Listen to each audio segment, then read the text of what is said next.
And now, as they used to say, for something completely different.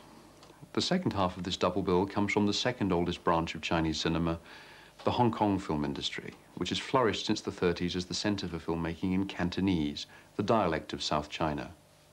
The film's Cantonese title is Xin Lei Yao Wan, which means pretty female ghost.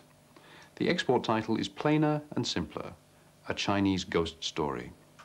You may find yourself wondering how authentically Chinese much of it is as it flashes by, but by the end you'll undoubtedly be convinced that nothing quite like this could have been made anywhere else.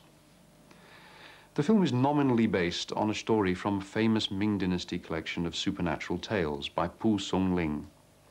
It's a book that's already inspired countless other Chinese films. One that you may know is King Hu's A Touch of Zen, which was distributed here a few years ago. This particular story is fairly typical of the collection. It's about a wandering scholar, here in fact a tax collector, who stumbles upon a beautiful young woman while he's looking for somewhere to spend the night for free. He initially resists her charms, but finds himself haunted by her playing of the qin, little suspecting that she is an unquiet spirit held in thrall by an androgynous tree demon. Disregarding the superstitious dread of the nearby townspeople and the warnings of a handy Taoist priest, he stays in the derelict house by the lake to be near the young woman.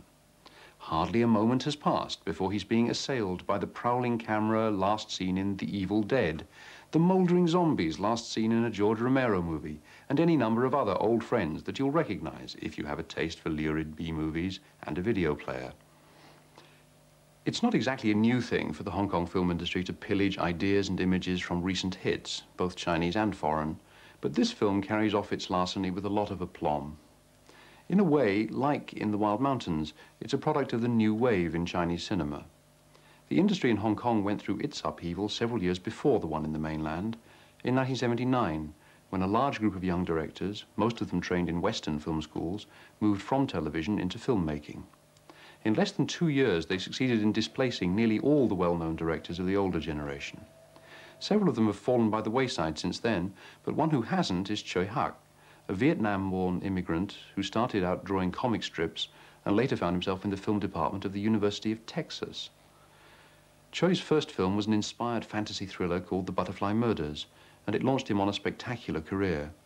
For the last 2 years, he's had his own independent production company called Film Workshop, which not only allows him to produce and direct his own films, but also lets him produce films for other young directors. Tonight's film is a case in point. The credited director of A Chinese Ghost Story is Ching Siu-dong, a smart 34-year-old who started directing 6 years ago. He's not a film school graduate, but someone who rose through the ranks of the industry. He got into movies in his teens, right after he left school, following his father's footsteps as a stuntman and double in martial arts movies. He worked his way up to become a director of action scenes, only to see the martial arts genre fall right out of fashion. He saved his career by diversifying, finding ways to use his martial arts skills in films of other genres. A Chinese Ghost Story is his third film as director, and the most successful yet. That said, though, I have to add that the film shows every sign of having been gazumped by its producer. One of Tsui Hark's own films was a mythic extravaganza called Zoo, Warriors from the Magic Mountain. And more than a few of the story ideas and visual effects in this film look like blatant steals from that one. The film's pace and panache also come straight out of Tsui Hark's repertoire. Of course, questions of authorship make absolutely no difference to the film's entertainment value. And anyway, it's probably a mistake to look for an authorial voice in a film that credits no less than 4 cinematographers and 5 action choreographers. It is worth drawing your attention to a couple of members of the cast. The young tax collector is played by Leslie Cheung, best known in Hong Kong as a somewhat effete, not to say camp, pop singer. And the Sweeney-esque Taoist priest is played by Wu Ma, who is moonlighting from a career as an accomplished director in his own right.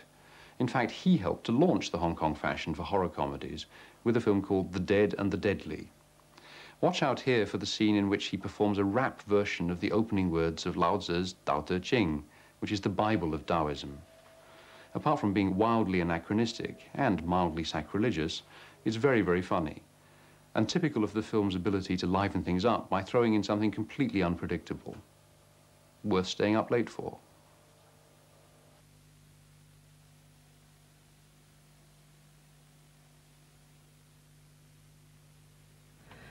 Well, lined up for next week's film club is something completely different. In fact, by comparison, they seem rather down to earth. They're two American thrillers, John Boorman's Point Blank, with Lee Marvin starring in a tale of one man's thirst for revenge after being shot at point-blank range. And that's followed by Robert Altman's stylish screen version of Raymond Chandler's The Long Goodbye, which places the famous fictional private eye Philip Marlowe, as played by Elliot Gould, in a 70s LA setting. That's the film club at 10:05 next Saturday, and it's preceded by Hollywood Dreams, a documentary guide to making it in Hollywood, which takes us round the studios to meet executives, casting directors and actors. And that's at 9:15 next Saturday, here on 2.